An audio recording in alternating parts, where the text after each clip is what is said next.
आज मैं आप लोगों के साथ शेयर करूंगी स्पेशल दावत की स्पेशल रेसिपी, क्योंकि ईद के बाद शुरू होते हैं दावतों का सिलसिला और ये रेसिपी आपकी दावत को चार चांद लगा देगी। बिस्मिल्लाहिर्रहमानिर्रहीम। मैं हूं अमारा खान, आपको अपने चैनल पे वेलकम करती हूं। खुश रहें, आबाद रहें, जहां रहें हैप्पी रहें, हेल्दी रहें। आपसे मैं शेयर करूंगी आज बहुत ही शानदार किस्म के काबली पुलाव की रेसिपी। बहुत ही लजीज और खुशबूदार सा ये काबली पुलाव जब आप एक दफ़ा बनाएंगे तो आप इसको बार बार बनाएंगे और इसको देखते ही आपकी भूख भी चमक उठेगी। सिर्फ आपने ये करना है, इस रेसिपी को एंड तक देखना है, क्योंकि मैं इस रेसिपी में कुछ टिप्स आपसे शेयर करूँगी। अगर आपको वीडियो अच्छी लगे तो लाइक ज़रूर कीजिएगा और इस चैनल को ज़रूर सब्सक्राइब कीजिएगा। तो चलिए फिर हम अपने किचन में शानदार सी दावत की शानदार सी रेसिपी तैयार करते हैं। तो इसके लिए सबसे पहले हम ऑयल लेंगे और 4 से 5 अदद इसी तरह गोल कटे हुए प्याज लेंगे।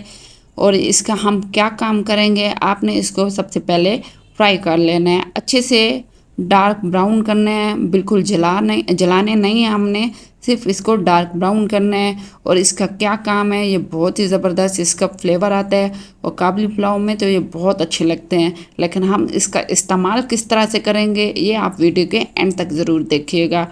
अब हम इसको निकाल लेंगे इन प्याज़ों को। इसके साथ ही अब हम डालेंगे इसमें 2 अदद लंबी कटी हुई गाजर। आपने इसी तरह से ही बारीक कट कर लेना है और इसको अच्छे से फ्राई कर लेनी है।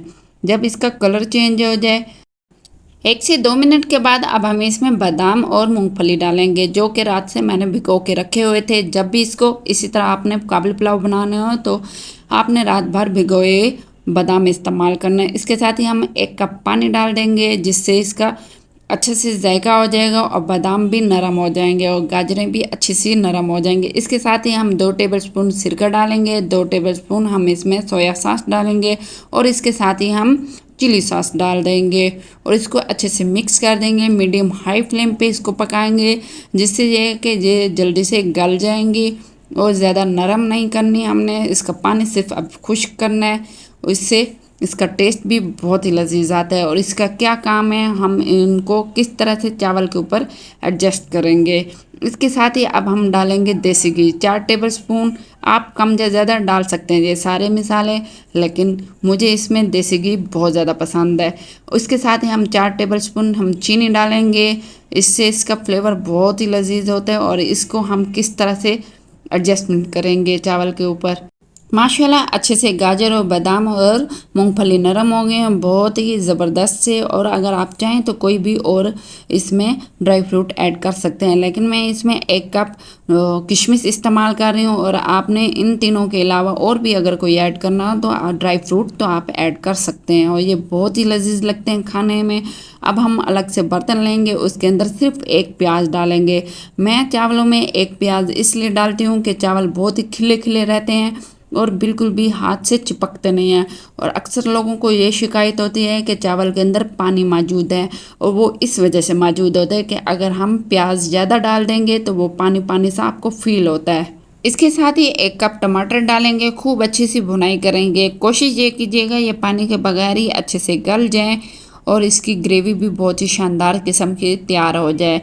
जितनी अच्छी ग्रेवी बनेगी तो वो बहुत ही ज़बरदस्त लगते हैं। जब ये अच्छे से गल जाए तो थोड़ा सा पानी डाल के मज़ीद इसको हम पकाएंगे। इस स्टेज पे आके अब हम इसमें मसाले वगैरह डालेंगे, लेकिन इससे पहले हम इसमें 1 से 2 चम्मच पानी डाल के उसको मज़ीद पकाएंगे। 3 से 4 दफ़ा हमने इसी तरह करना है। अब हमने इसमें उबला हुआ गोश्त डाला है और इसके साथ ही हम पुलाव मसाला का पैकेट डालेंगे। आप किसी भी कंपनी का पुलाव मसाला इस्तेमाल कर सकते हैं। और इसी तरह गोश्त भी सबसे पहली शर्त यह है कि गोश्त बिल्कुल ही नरम होना चाहिए और इसको बहुत ही अच्छे से मज़ीद हम पकाते जाएंगे। ये देखें माशाल्लाह बहुत ही ज़बरदस्त किस्म का इसका पानी खुश्क हो गया और मज़ीद हम थोड़ा सा पानी डालेंगे ताकि इसकी ग्रेवी सी अच्छी सी बन जाए। ये देखें माशाल्लाह मज़ीद ही हमने इसको पानी डाला है और दोबारा से पकाया है। 2 से 3 दफ़ा आपने पानी डालना है और 2 से 3 दफ़ा ही इसको ऑयल आपने ऊपर आने तक पकाते रहना है। मुसलसल चम्मच हिलाते रहना है ताकि इससे ये मसाला पेंदे को ना चिपके। अब हम इसमें चावल के हिसाब से पानी डालेंगे। पानी इसमें मैंने 6 गिलास डाले हैं, क्योंकि मैं कच्ची बासमती के चावल इस्तेमाल कर रही हूँ और उसको मैंने 20 मिनट पहले भिगो के रख दिए थे। चावलों को हमेशा 20 से 25 दफ़ा धोया करें और उसको 15 मिनट पहले रख देंगे।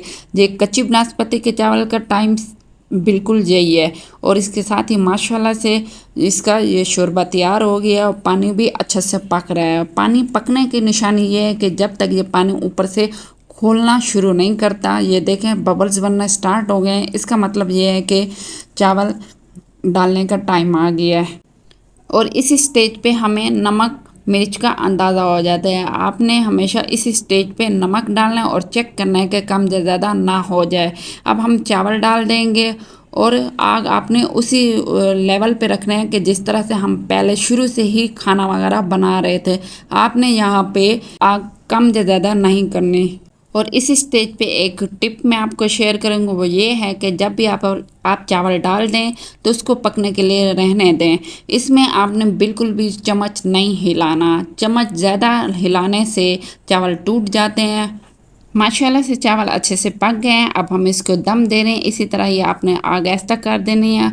और चावल वाले बर्तन के और आग के दरमियान आप लाजमी तौर पे तवा या कोई पैन वगैरह रख दिया करें और इससे दम बहुत ही शानदार होता है। इसके साथ ही अब हम ऊपर इसमें ये सारा मटेरियल डाल देंगे, गाजर और पीनट्स वाला। और इसके साथ ही सबसे एंड में आपने ये प्याज डालना है।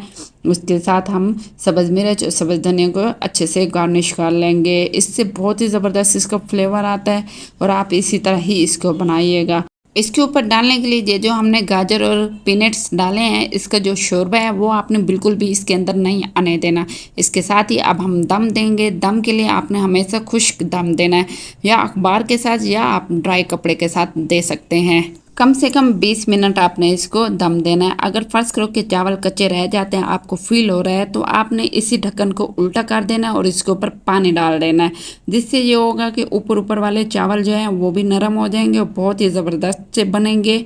और मैं गारंटी के साथ कह सकती हूँ आपकी वाह वाह हो जाएगी अगर आप इसी तरह चावल बनाएंगे। माशाल्लाह अल्हम्दुलिल्लाह बहुत ही टेस्टी और लजीज से ये काबुली पुलाव तैयार हो गए हैं। मैं उम्मीद करती हूँ आपको ये वीडियो पसंद आई होगी, तो आप लाइक शेयर एंड सब्सक्राइब ज़रूर कीजिएगा और मेरे तमाम टिप्स को अपने पल्लू के साथ बांध लें और इसको ज़रूर अप्लाई कीजिएगा। अल्लाह हाफिज़, अपना ख्याल रखिएगा, दुआओं में याद रखिएगा।